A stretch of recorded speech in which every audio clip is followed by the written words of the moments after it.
Hello and welcome to Mapping Sustainable Solutions with me, Kevin Thatcher. In this second lecture, we're going to think about presenting data graphically, how we can use graphical techniques to represent data that's been collected as part of our research on almost any kind of topic. Any research project that develops data will need methods to analyse it and also to be able to display that data to other people. And this is where graphical techniques come in. Our learning outcomes for today's session: to understand the importance of graphically presenting data, gain an understanding of the critical parts of a graph, and how to produce graphs to a good standard and add them to other documents. So, why do we present data graphically?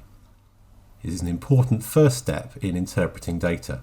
When we've collected a data set, and we perhaps have a large quantity of data that we need to then analyse, it can be difficult to see just by looking at a table of data exactly what that is showing us. However, if you convert it into something that is far more graphical, it can be easier to see what is going on with our data. As we've talked about before, and we'll come back to again as we carry on through this part of the unit, presenting data graphically allows for simplification of complex data. A lot of the things that we're going to do during this module are looking at ways of taking complex data and turning it into something more simple. By using graphical methods, it also allows a visual check of data for outliers and potential errors. If we plot our data onto a graph and find that the majority of our data points all sit in one area of the graph and one of them sits a long way out, it's possible there may have been an error in data collection. It is said that a picture is worth 1,000 words. If we look at a large and complex data set like the one I've got here, this is some more of the ENDS data. This particularly relates to the production of energy. That a very large data set with many hundreds of data points is difficult to understand. However, if we now take this data and turn it into a graph, it perhaps makes more sense or is easier to understand. So, what exactly do we mean by a graph? Well, first of all, we're going to look at the components of a graph, what it's actually made up of. And then we'll go on to look at some different types of graph and chart and how those can be used. Now in this first one here, I've got some data from the UN's World Population Database. And it just shows the changes in world population from 2005 to 2020. So we're going to look at the different components and what they are used for. First of all, we have a title. In this case, Figure 1, World Population. All of your graphs and charts should always have a title that tells people what it is. You need also a figure number so that you then have something that you can refer to within the text of any document or report that you are producing with that particular graph in it. The next component we're going to look at is the x-axis. There are two axes to the graph, the x and the y. The x is the one that always goes along the bottom. The x-axis is the one that we use for the independent variable. In this case, that is time. So we've got it here, the years 2005, 2010, 2017 and 2020. So the x-axis is labelled so that we can clearly see what data it is representing. It also has a title to it as well, an x-axis label it's referred to as, which allows us to know what units that axis is being measured in. Similarly, the y-axis. In this case, this is the dependent variable, which is population in millions, we can see from the y-axis label. How the axis actually works in terms of the numbers that it represents, we've got a scale there that runs from 5,500 to 8,000. That's again population in millions. We can alter within the software that we're using. If we wanted to just show data running from 6,500 to 8,000, say, it is possible then to change that. We also have down here at the bottom of the graph a legend. Now basically what this does is shows us what data is represented by what line, in this case on the graph. we only have one data set on this particular graph. But when we get on to later on in the tutorial looking at multiple data sets, that's when the legend really comes into its own. The final thing we have on there is the representation of the data. In this case, this is a line graph, and basically it just shows the data points joined up by straight lines that go from one data point to the next. So now, if we consider some different types of graph, the first one we're going to look at is a bar graph.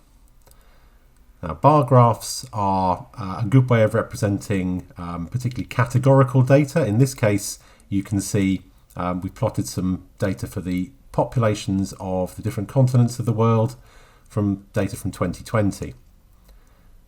So the x-axis in this case, rather than having numeric values, has categories, in this case the names of the different continents.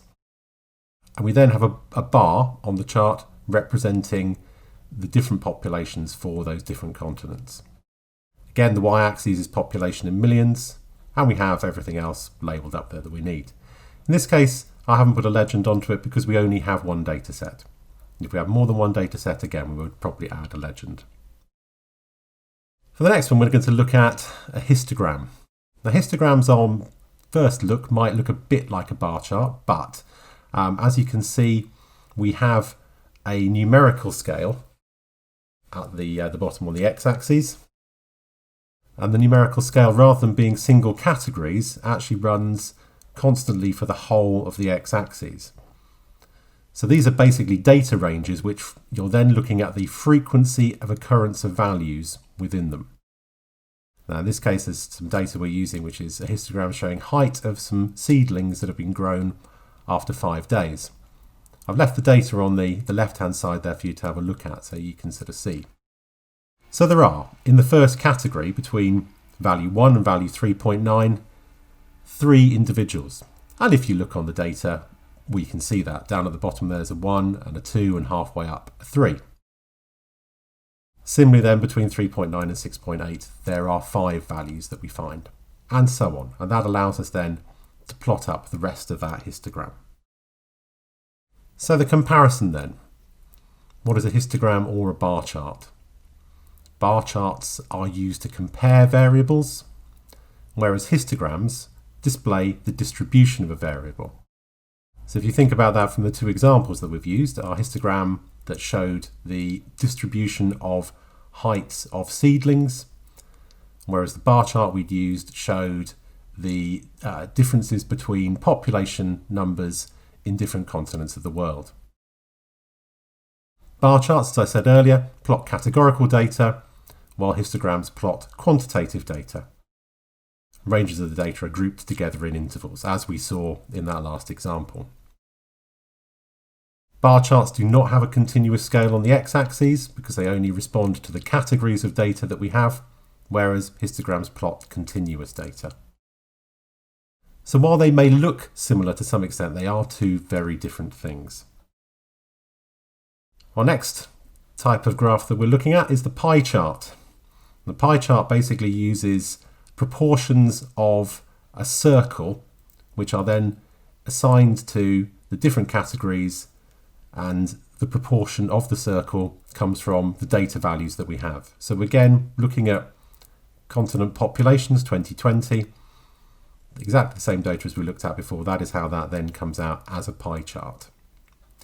You can see the importance with the pie chart of a legend, and you've got the legend over there on the right hand side. Obviously it doesn't actually have any data values on there, although that is something that you can add on if necessary. We're now going to look at a line graph. We've looked at this one before. It's one of the first graphs that we looked at, and again we're seeing population of the world between 2005 and 2020. Now basically all the line graph does is it takes the categories. We have data values for 2005, 2010, 2017 and 2020 and plots them in order along the x-axis on the bottom with then the population on the y-axis up the side. An XY scatter plot, however, this is exactly the same data again, plots one data value, the x value, against the y value for that point. Now, while you can see that it is using essentially the same data and it comes out with a vaguely similar looking line, the line in this case is a lot straighter. You can see the 4 data points, and you can also see that it uses a continuous scale along the x-axis rather than just using the 4 categories that we did in the line graph. So, review of our learning outcomes for today. To understand the importance of graphically presenting data.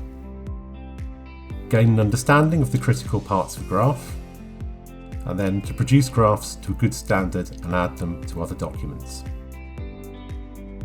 You've done the first 2 in this part of the lecture, and it's now time to move on to the tutorial where we're going to look at how you produce graphs and how you can then use them to add to your reports and other documents.